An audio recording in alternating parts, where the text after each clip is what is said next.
দেশের বাইরে যারা আছেন, যে সকল নোয়াখালীবাসী যে যেখানে আছেন, বাংলাদেশ সহ দেশের বাইরে এবং প্রবাসে বিশ্বের যে প্রান্তে আছেন, সবাই একসাথে আওয়াজ তুলুন নোয়াখালী বিভাগ চাই।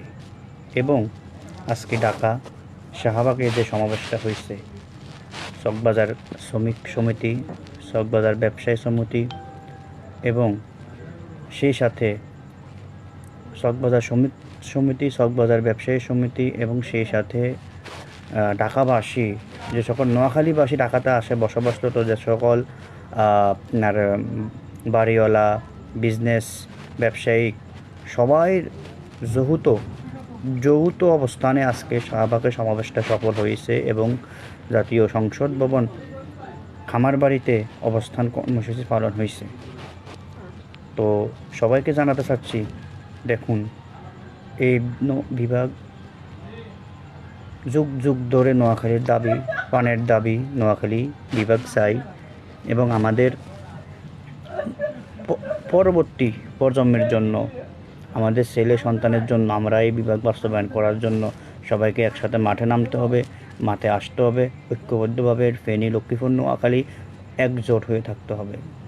আমি যতটুকু নিউজ পাইছি, যতটুকু আমি জানতে পারছি, যে আজকেও কুমিল্লাতে আমাদের নোয়াখালীগামী বিভিন্ন বাসের তল্লাশি, বিভিন্ন বাসে ভাঙচুর, হয়রানিমূলক অকথ্যিক ভাষায় গালিগালাজ করতেছে। দেখুন, কুমিল্লা যা করতেছে আসলে তারা ব্যবহারে বংশের পরিচয়।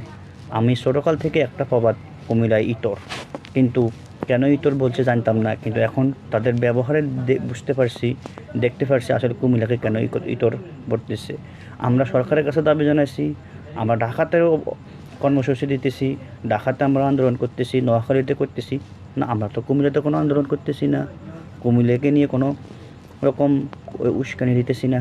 কুমিল্লা বারবার নোয়াখালীর মানুষকে নিয়ে উস্কানি দিতেছে, মানুষকে হয়রানি করতেছে, মানুষের দাবিকে অবমূল্যায়ন করতেছে, গাড়ি ভাঙচুর করতেছে।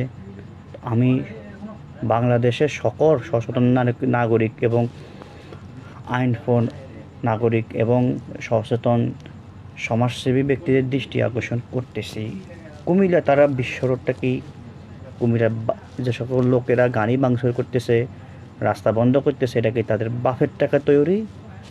এই রাস্তায় বিশ্ব রোডটা কি কুমিল্লার কোনো বাফের টাকা দিয়ে তৈরি? আমি যতটুকু জানি, আমার সামান্য নিম্নতম জ্ঞানে, যে এই বিশ্ব রোডটা তৈরি হয়েছে সরকারি অনুদানে, সরকারি টাকায়। আর সরকারে এই টাকাটা কোত্থেকে পাইছে? জনগণের ভ্যাট ট্যাক্স, জনগণের টাকা দিয়েই সরকারি রাস্তা করছে।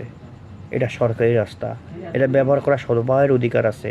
সরকারে যখন এই রাস্তাটা করছে, কুমিল্লার যাদের এই রাস্তার মধ্যে বাড়ি ঘর, দোকানপাট, ব্যবসা বাণিজ্য করছে, তাদের সবাই থেকে টাকা দিয়ে এটা কিনে নিছে। তাহলে কোন অধিকারে, কোন যৌক্তিক দাবিতে, কোন যৌক্তিক অধিকারে তারা রাস্তা বন্ধ করবে? আমি সকল প্রশাসনের দৃষ্টি আকর্ষণ করতেছি, ডক্টর ইউনূস স্যারের দৃষ্টি আকর্ষণ করতেছি, সকল জেলা প্রশাসকের, কুমিল্লা জেলা প্রশাসকের দৃষ্টি আকর্ষণ করতেছি, কোন আইনে, কোন যৌক্তিক আইনে তারা রাস্তা বন্ধ করবে, গাড়ি আটকাবে, হয়রানি করবে? আমি বুঝি না। আমি একজন গালফে আছি, আপনারা জানেন নোয়াখালীর ধনী জেলা, বাংলাদেশের আপনার অর্থনীতিতে সিংহভাগ নোয়াখালী মানুষ অবদান রাখছে, অর্থনীতির শাখা সচল রাখছে। নোয়াখালীর প্রবাসীরা মনে হয় 35% তারা রেমিটেন্স দিয়ে, নোয়াখালীর রেমিটেন্স দ্বারা এই বাংলাদেশ সরকারকে অর্থনীতির শাখা অবদান রাখছে, সহযোগিতা করতেছে। সেই সাথে বাংলাদেশের প্রায় 11টা শিল্পপতি নোয়াখালীর, আর কোন জেলাতে আছে? তো তারপরও মনে করেন, আমরা ছোটোকাল থেকে দেখতেছি এই নোয়াখালী অবহেলিত। এই নোয়াখালীকে নিয়ে অনেকেই অবহেলা করছে, কেউ নোয়াখালীর কোনো উন্নয়ন করে নাই। আর এই অন্তর্বর্তী সরকার, এটা তো কোনো রাজনৈতিক সরকার না, এটা সকল জনগণের সরকার, এটা নির্বাচিত সরকার না, সকলের মতের সরকার। তাহলে উনি কিভাবে কোনো জেলাকে কোনো জেলাকে অন্য জেলার বিভাগে অন্য বিভাগে অন্তর্ভুক্ত করবে, উনি কি কাগজ থেকে মতামত নিছে? কোনো কাগজ থেকে গণশুনানি দিছে? আমার জানা মতো দেয় নাই। তো আমি সকলের দৃষ্টি আকর্ষণ করতেছি, আপনারা বেশি বেশি সবাই সবার জায়গা থেকে সচেতন হন এবং বেশি বেশি নোয়াখালী বিভাগের বিষয়ে সবাই একসাথে আন্দোলন করুন। যার যার জায়গা থেকে সবাই নেমে আসুন। আমি প্রবাসীদের দৃষ্টি আকর্ষণ করতেছি, বিশ্বের যে প্রান্তে নোয়াখালীর মানুষ আছে, আপনি ওখান থেকে আওয়াজ তুলুন। দাবি মোদের একটাই, আর কোনো দাবি নাই, নোয়াখালী বিভাগ চাই। টাকা লাগলে টাকা নে, নোয়াখালী বিভাগ দে।